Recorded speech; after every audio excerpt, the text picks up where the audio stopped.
Bismillahirrahmanirrahim. Assalamualaikum dear students. Bismillahirrahmanirrahim. Assalamualaikum dear students. I am your science teacher. हमारे chapter का name है cellular organisation of plants and animals. इस chapter में हम cell के बारे में पढ़ेंगे कि सेल क्या है, उसकी शेप कैसी है, डिफरेंट टाइप्स ऑफ सेल्स कौन कौन सी हैं और plants, animals and other living organisms को बनाने में सेल का क्या रोल है। So let's start. When we look at a brick house, we can easily see that the bricks are small units in it. Like a brick house, all living things or organisms are made of very small units. In this chapter, we shall discuss about these small units of living organisms.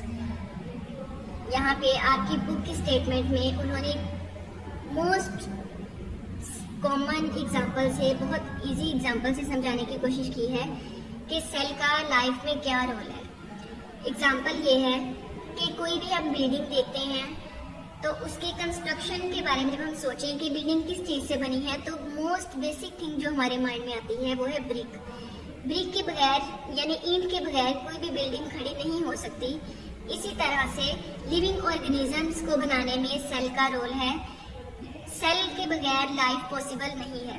जहाँ भी life है it means वहाँ cells present हैं।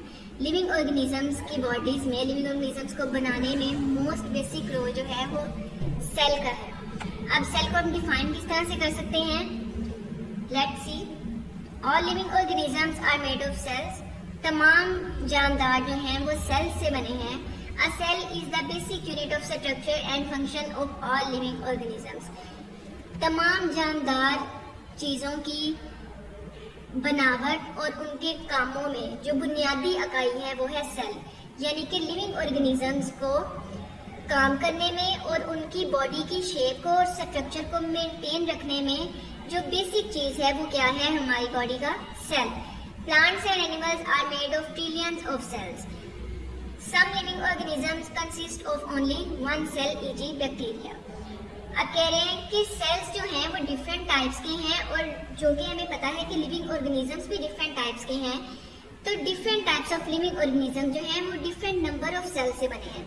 कुछ living organism जो कि बहुत छोटे हैं जैसे जर्म्स होते हैं, bacteria, virus, very small organism जिनको हम आम आंख से देख भी नहीं सकते, वो जो माइक्रो ऑर्गेनिजम्स हैं वो बने होते हैं एक सिंगल सेल से। वो इतने छोटे होते हैं कि उनकी पूरी की पूरी बॉडी एक सिंगल सेल पे कंसिस्ट कर रही होती है। जबकि प्लांट्स, एनिमल्स और ह्यूमंस जैसे जो ऑर्गेनिजम्स हैं जिनकी बॉडीज बहुत कॉम्प्लेक्स हैं और साइज में भी बड़ी हैं, तो ऐसे ऑर्गेनिजम्स जो हैं वो अरबों सेल्स से यानी लाखों, करोड़ों, अरबों, बहुत ज़्यादा सेल्स के मिलने से बनती हैं इनकी बॉडीज। अब सेल्स की साइज, शेप्स और फंक्शंस को थोड़ा सा डिस्कस कर लेते हैं। Cells are different in sizes, shapes and functions. Figure 1.1 देखते हैं।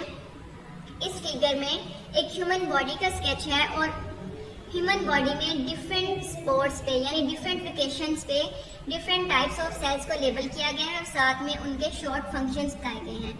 लेफ्ट साइड पे सबसे पहले skin cells. Skin cells cover the body and protect inner layers. Skin cells क्या करते हैं, हमारी बॉडी को कवर करते हैं और बॉडी के अंदर जितने भी ऑर्गन्स हैं, जो कुछ मटेरियल है उसको प्रोटेक्ट करते हैं, बाहर के एनवायरनमेंट से उसकी हिफाजत करते हैं। उसके बाद है bone cells. Bone cells produce bones to shape and support body. Bone आपको पता है हड्डियों को कहते हैं।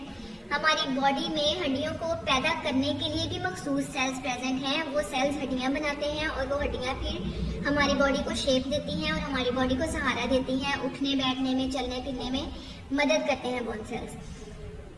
देन राइट साइड पे है nerve cells. Nerve cells conduct messages.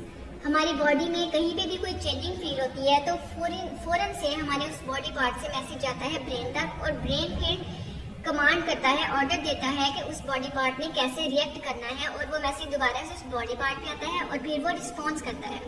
अब ये सारा काम मैसेजेस पहुंचाने का कौन कर रहा है, एक मखसूस टाइप के सेल्स हैं जिनको हम कहते हैं नर्व सेल्स। वो हमारी बॉडी में बॉडी के मैसेजेस ब्रेन तक और ब्रेन के मैसेजेस वापस बॉडी पार्ट्स तक लेके आते हैं। Then white blood cells, red blood cells. हमारे ब्लड जो है उसमें 3 टाइप्स ऑफ सेल्स पाए जाते हैं, जिसमें से सबसे पहले उन्होंने बताया है व्हाइट ब्लड सेल्स के बारे में। They fight against germs that cause diseases. White blood sales क्या करते हैं, हमारी बॉडी में एंटर होने वाला कोई भी जो बाहर से हार्मफुल मटेरियल एंटर होता है या कोई भी जरासीम एंटर होता है, ये उसके साथ लड़ते हैं, उसे हराते हैं और बदले में हमारी बॉडी जो है वो बीमारियों से महफूज रहती है। Red blood sales transport oxygen around the body. Red blood sales क्या करते हैं, हमारी पूरी बॉडी में ऑक्सीजन को फ्राहम करते हैं। बॉडी के जितने भी सेल्स हैं सबको ऑक्सीजन चाहिए होती है और वो ऑक्सीजन को फ्राहम कौन करता है, रेड ब्लड सेल्स। देन है muscle cells. Muscle cells contract and bring about movement. Muscle cells क्या करते हैं, कॉन्ट्रैक्ट करते हैं, सुकड़ते हैं और बदले में हमारी बॉडी जो है मूव कर सकती है, हरकत कर सकती है। आज का हमारा लेक्चर इतना ही था। अब हम होम टास्क पे आएंगे कि हमने इस लेक्चर में से क्या चीजें एक्सट्रैक्ट करके याद करनी है। तो 2 शॉर्ट क्वेश्चंस हमारे इस लेक्चर में से बने हैं। फर्स्ट शॉर्ट क्वेश्चन है डिफाइन सेल। इसका आंसर है a cell is the basic unit of structure and function of all living organisms. Second short question है describe different types of human cells and their functions. इंसानों की body में पाए जाने वाले डिफरेंट सेल्स के नेम्स बताएं और साथ में उनके फंक्शंस जो हैं उनको बयान करें, डिस्क्राइब करें। इस सेकंड क्वेश्चन का आंसर जो है वो हमें ह्यूमन बॉडी का जो स्केच और साथ में जो लेबलिंग है ये सारा आएगा इसके आंसर में। आपने ये सारे के सारे सेल्स के जो नेम्स हैं वो याद करने हैं, साथ में उनका एक एक लाइन का जो फंक्शन दिया गया है उसे भी याद करना है। तो ये होगा हमारे सेकंड शॉर्ट क्वेश्चन का आंसर। ओके, होप सो आपको सब कुछ क्लियर हो गया होगा। फिर भी अगर कोई डाउट हो तो आप कमेंट सेक्शन में पूछ सकते हैं। ओके जी, thank you so much, stay blessed.